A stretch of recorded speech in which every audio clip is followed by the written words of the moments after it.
யாரையும் சீக்கிரம் நம்பாதீங்க. நிறைய பேர் முகமூடி போட்டு அக்கறையா இருக்க மாதிரி நடிப்பாங்க. ஆனா தேவைப்படும் போது காணாம போயிடுவாங்க. இந்த மாதிரி போலி மனிதர்கள் கிட்ட இருந்து தள்ளி இருக்க இதோ ஒரு 7 விஷயங்கள். ஒண்ணு, எல்லா கருணையும் விசுவாசம்னு நினைக்காதீங்க. சில பேர் அவங்களுக்கு ஏதாவது நன்மை கிடைக்கும் போது மட்டும்தான் நல்லவங்களா இருப்பாங்க. 2, உங்க பலவீனத்தை யார்கிட்டயும் சொல்லாதீங்க. நீங்க நம்பிக்கையா சொல்ற விஷயத்தையே உங்களுக்கு எதிரா பயன்படுத்தலாம். 3, நீங்க பேசுறதை விட அதிகமா கவனிங்க. அமைதியான மனசு போலி புன்னகைக்கு பின்னாடி என்ன இருக்குன்னு கண்டுபிடிச்சிடும். 4, அமைதியா இருந்து மத்தவங்களை சோதிச்சு பாருங்க.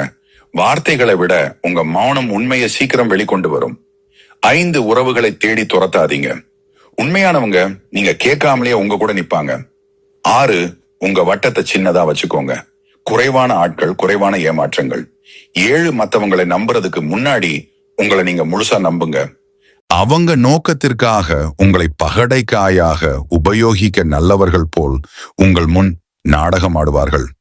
ஒரு போலி நண்பர் உங்கள் முகத்திற்கு அழகாக இருக்கலாம், ஆனால் உங்கள் முதுகுக்கு பின்னால் உங்களை பற்றி மோசமாக பேசலாம். இந்த மாதிரி போலியான மனிதர்களிடம் விலகியே இருங்கள்.